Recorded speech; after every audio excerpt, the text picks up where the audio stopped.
E aí, pessoal, como é que vocês estão? Espero que todo mundo estejam bem. E hoje a gente vai começar um assunto novo. O assunto de hoje, a gente vai trabalhar o humanismo e o chamado renascimento. Olha, minha gente, esse movimento, ele vai acabar marcando profundamente as artes, a cultura, política, arquitetura, pintura, escultura, o pensamento racional.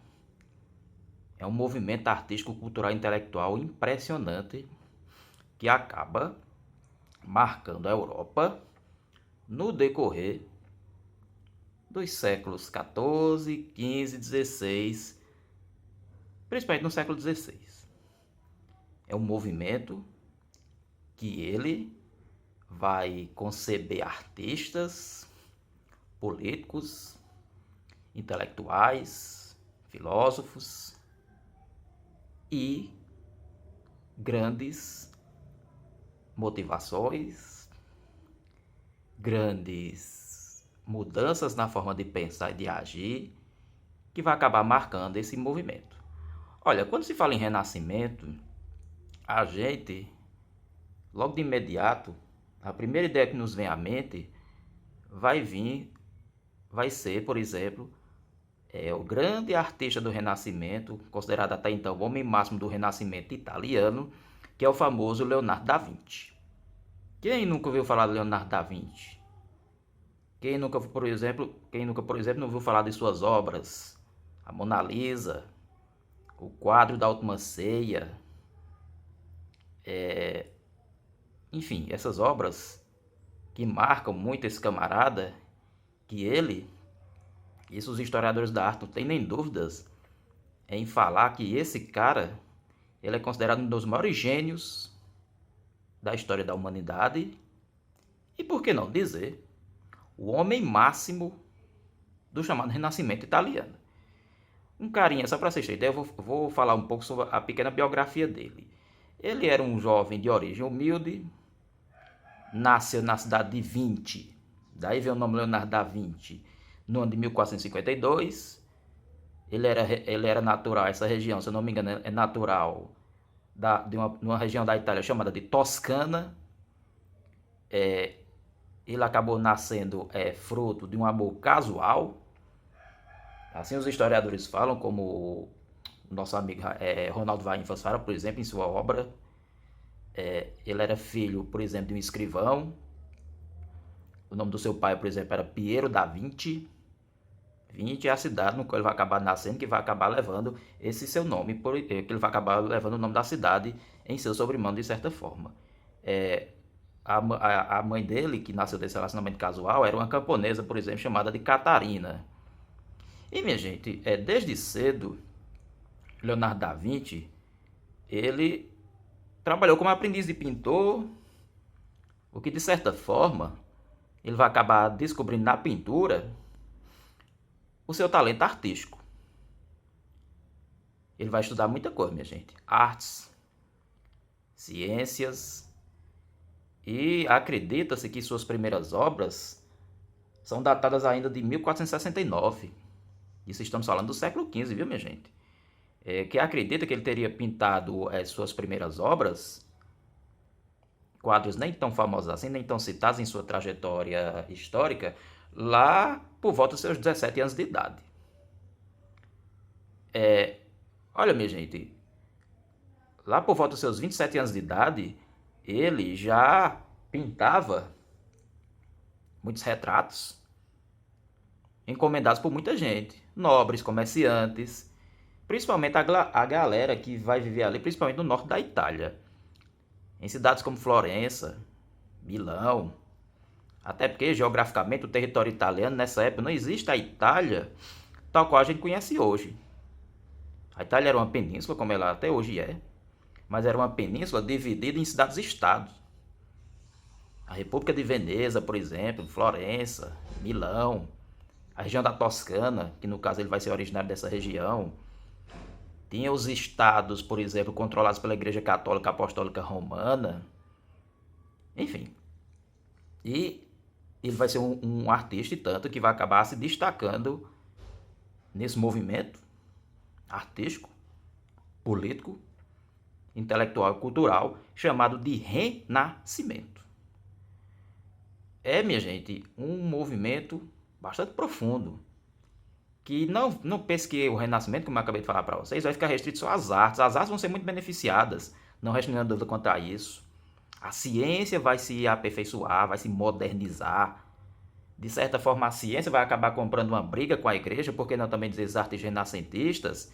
Porque, minha gente, a razão vai ser colocada no centro das atenções, que eu vou me ater mais na frente. Bom, minha gente, eu falei sobre Leonardo da Vinci. Ele era um cara muito curioso.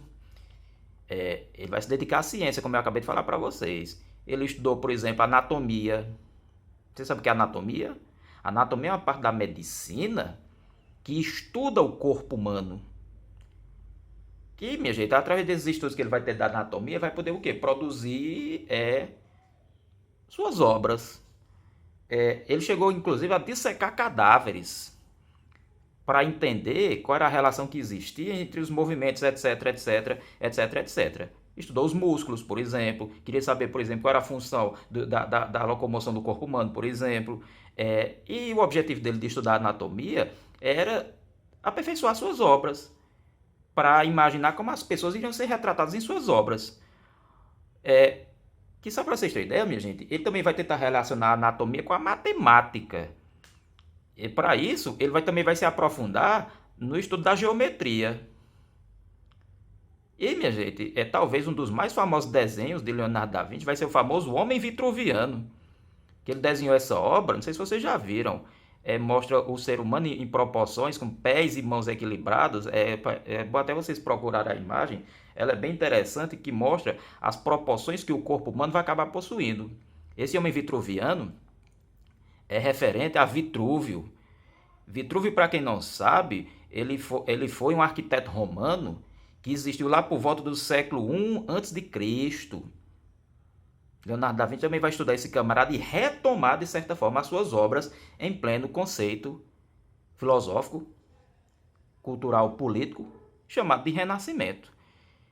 Ele estudou muita coisa. Ele projetou, minha gente, um planador de voo, que na palavra dele seria um ornitóptero.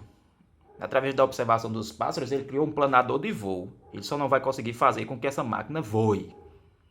E tanto é que muitos historiadores da aviação consideram Leonardo da Vinci, ainda estou em Leonardo da Vinci, viu? Consideram Leonardo da Vinci um precursor da aviação.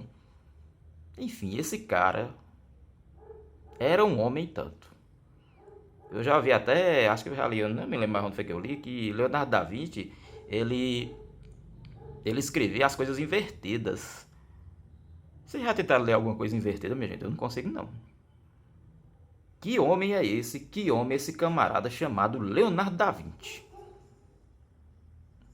O Renascimento vai marcar e muito a Europa ocidental. Que, minha gente, as pinturas, elas vão ter um papel de destaque, não resta nenhuma dúvida quanto a isso. Mas, mais uma vez, viu? Não pense que o Renascimento vai ficar restrito somente às pinturas. Que nessa historinha, minha gente, quando se fala em arte, a gente vai falar de pintura, escultura, arquitetura, que as artes vão ser profundamente transformadas, aperfeiçoadas, melhoradas, por que não dizer, durante esse período, esse movimento chamado de Renascimento. Que, minha gente, só para vocês terem ideia, as características da arte renascentista são basicamente o quê? A retomada daquele estilo greco-romano. Aquela chamada cultura greco-romana será resgatada, retomada pelos artistas, pintores, escultores renascentistas. Vão valorizar a beleza, a cultura, vão retratar fielmente todos os aspectos do corpo humano. É importante estudar o corpo humano, o seu movimento, para que esse movimento ganhe vida nessas obras artísticas renascentistas. Eles vão desenvolver, por exemplo, a técnica da perspectiva. Quem nunca viu, por exemplo, o famoso quadro da Mona Lisa? A obra mais famosa de Leonardo da Vinci, que se encontra em exibição no Museu do Louvre. Essa obra, minha gente, só para vocês terem ideia, ela é tridimensional. Os artistas renascentistas vão desenvolver, vão acrescentar um terceiro elemento nessas obras. Antigamente, as pinturas medievais elas só tinham duas dimensões, que era a altura e a largura. Os artistas renascentistas vão acrescentar o terceiro elemento, que é a chamada ideia de profundidade. Era como se janelas se abrissem, portas se abrissem, os céus a gente contemplasse, por exemplo. Se vocês se depararem com essa obra, a Mona Lisa, podem perceber que ela tem aquela ideia, tem esses três elementos: altura, largura e a dimensão de profundidade. Esse terceiro elemento é uma novidade que vai ser acrescentado nesse movimento artístico conhecido como Renascimento. Que a influência que eles vão ter, mais uma vez, vai ser aquela herança cultural deixada pelos antigos gregos e romanos, que eles consideram-se herdeiros diretos dessa influência cultural deixada pelos antigos gregos e romanos. Que tanto é que as obras renascentistas, basicamente, elas vão ter dois temas. Ou vai estar ligada à mitologia greco-romana, ou teremos elementos do cristianismo. A Mona Lisa, por exemplo, só para vocês terem ideia, ela é um quadro que ele foi pintado entre os anos de 1503 e 1506. A mulher que se viu de modelo para a famosa Mona Lisa era uma jovem chamada de Lisa Gerardini, que ela era casada com um mercador chamado Giocondo. Tanto é que essa obra é também conhecida como Gioconda.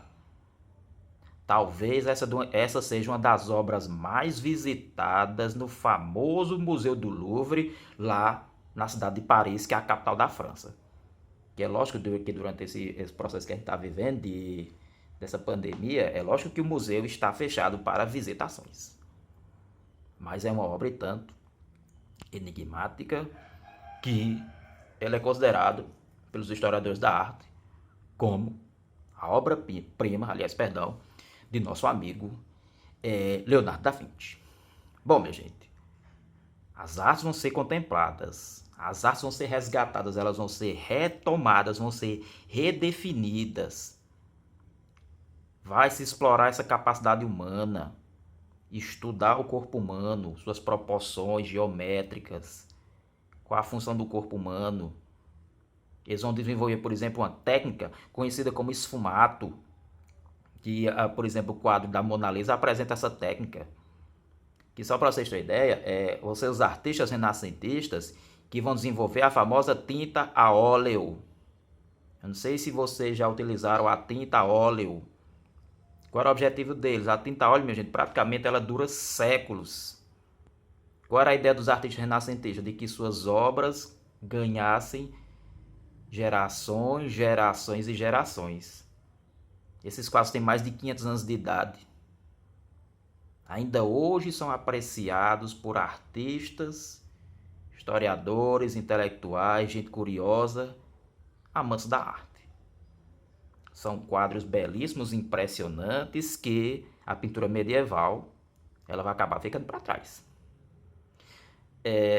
Que, como eu falei para vocês, eles vão se considerar herdeiros dos antigos artistas gregos e romanos, e eles vão acabar o quê? Retomando, resgatando esses valores culturais deixados pela antiga cultura greco-romana.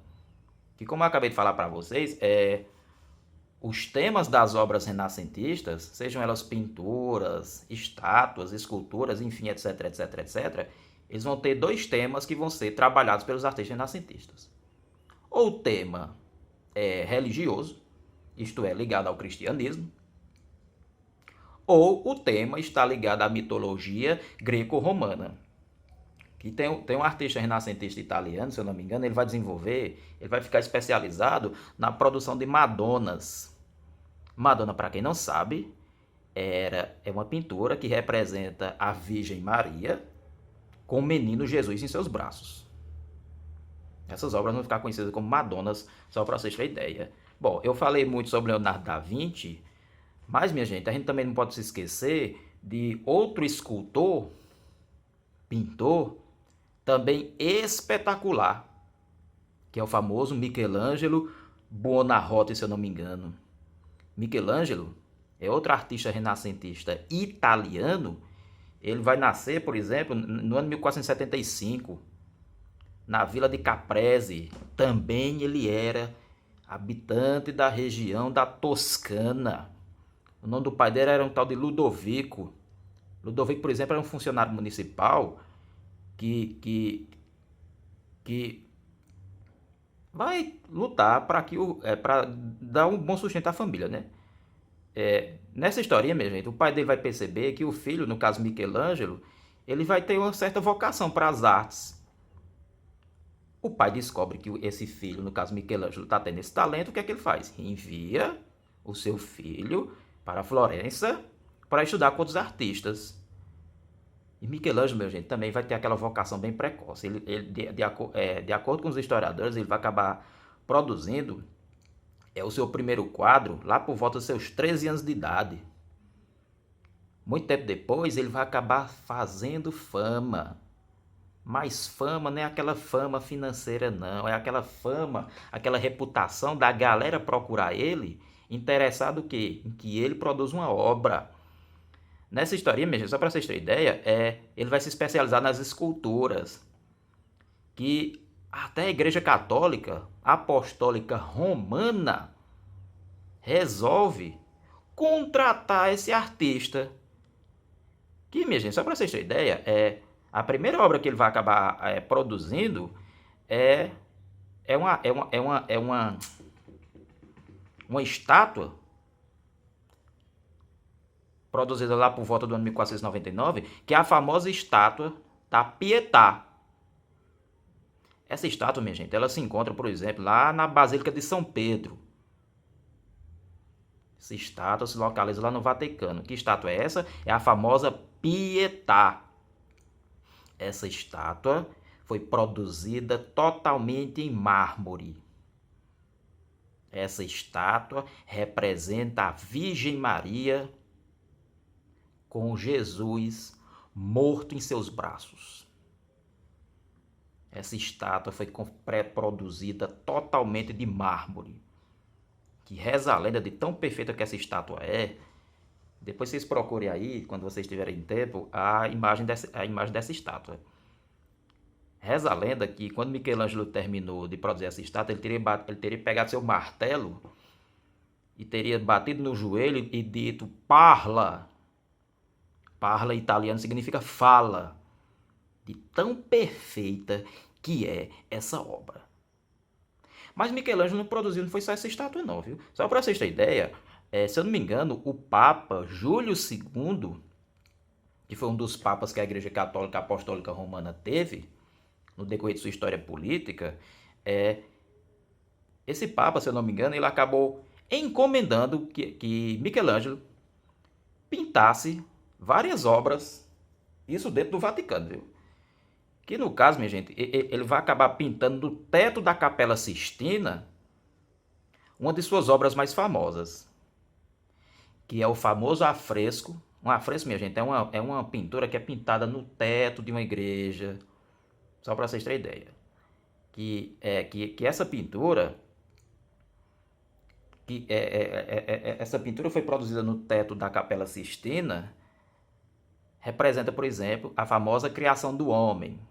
Não sei se vocês já viram essa obra que mostra o Criador, no caso Deus, rodeado de anjos, e ele com seu dedo tocando do outro lado o famoso Adão.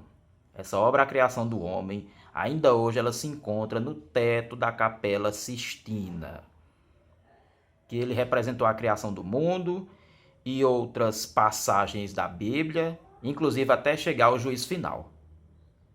Essa obra está pintada no teto da Capela Sistina, que representam o quê? Passagens bíblicas.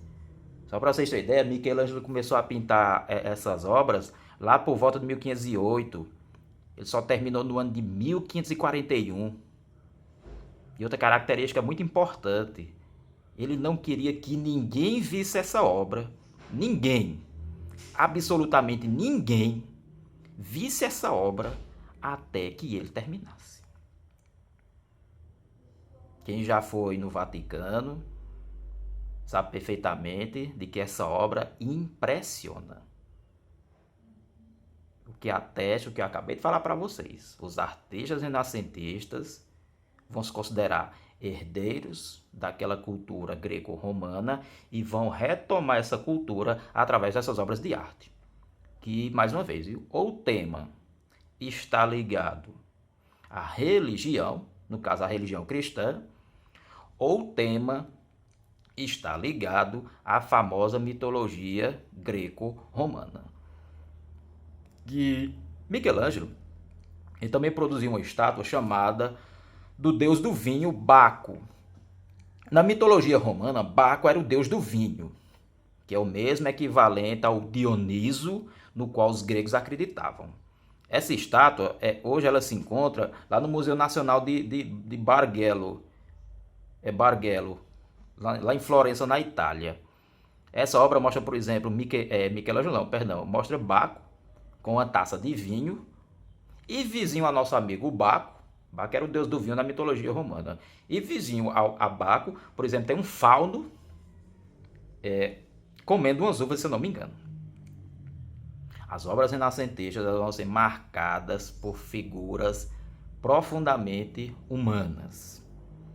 Perfeitas essas estátuas, essas pinturas desses artistas renascentistas. Que só para vocês terem ideia, o berço do Renascimento, isto é, o local de origem do Renascimento, é o norte da Itália. Lá por volta ainda do século XIII, se eu não me engano, o Trecento já era, de certa forma, o movimento que já vai acabar se aperfeiçoando, que vai acabar resultando no Renascimento. Temos obras do Trecento, Quatrocento, Quintocento, até chegarmos, por exemplo, no Renascimento do século XVI. Que, minha gente, já falei sobre Leonardo da Vinci, Michelangelo.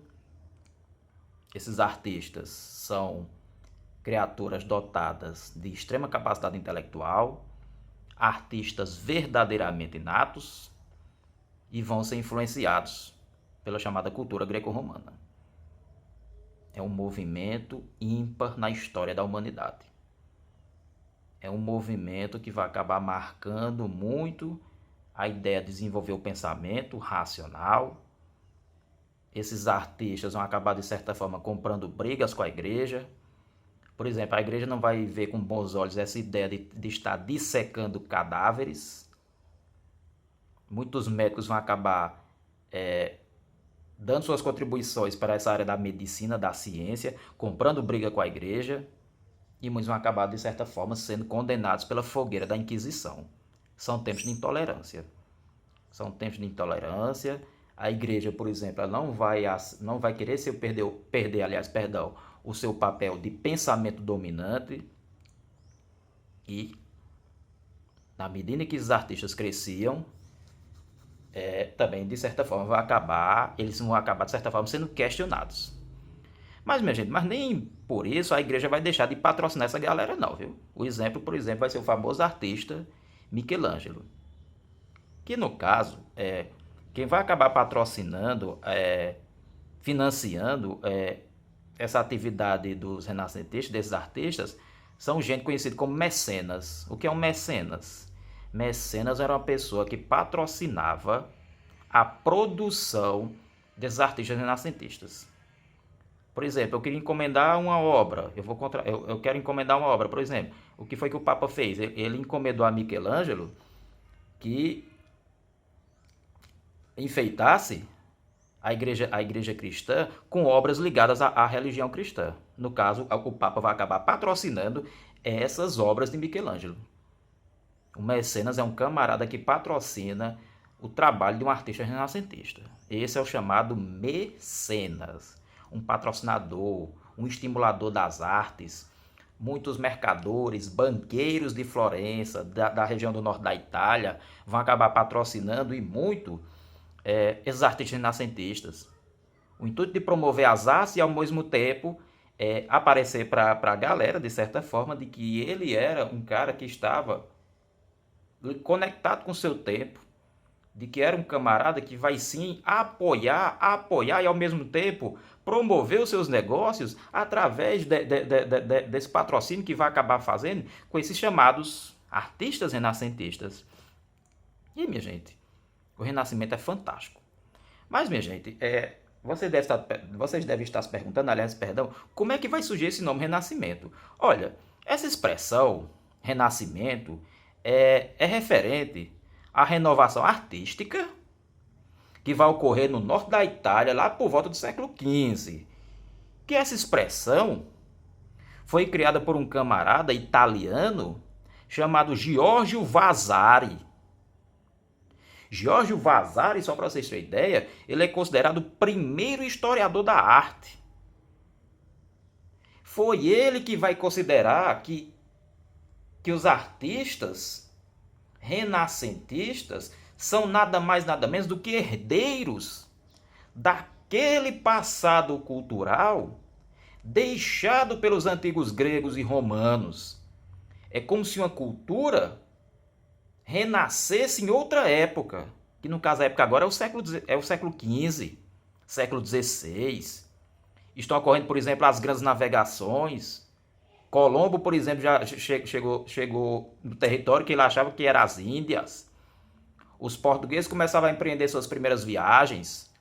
Vasco da Gama, por exemplo, chega na Índia no ano de 1498. Cabral desembarca em terras brasileiras no ano de 1500. É um movimento, minha gente, que vai marcar muito. Por exemplo, Galileu Galilei, ele também vai acabar sendo atingido por esse movimento renascentista.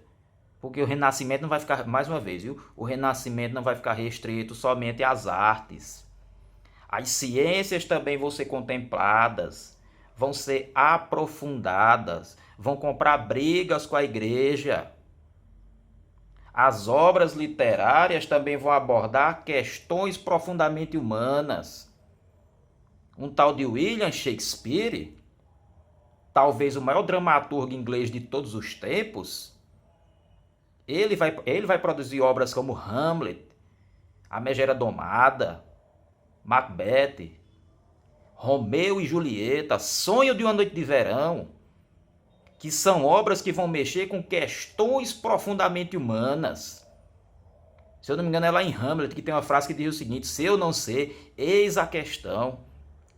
As obras literárias renascentistas que vão sofrer essa influência do Renascimento, elas vão abordar questões tipicamente humanas. O dilema do ser humano não é fácil viver não, minha gente.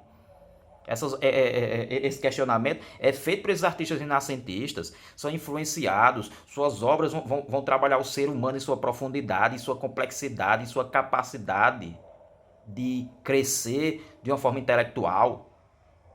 Mas, minha gente, não pense que essa galera vai ser ateu, não. Muito pelo contrário. Eles vão tentar conviver de uma forma harmoniosa com a igreja. Mas o problema é que muitas ideias que eles vão acabar discutindo, a igreja vai acabar tendo que tomar uma posição. Posição de que forma? Mais uma vez, a igreja não queria perder o seu status de pensamento dominante. E, minha gente, entre a ciência e a religião, os caras vão acabar tendo que responder às questões humanas do ponto de vista científico e não mais religioso. Tanto é que o humanismo, que eu vou trabalhar num próximo momento, no próximo vídeo, ele vai acabar abordando a valorização humana, a capacidade intelectual de cada um, o aprofundamento dessa nossa capacidade intelectual.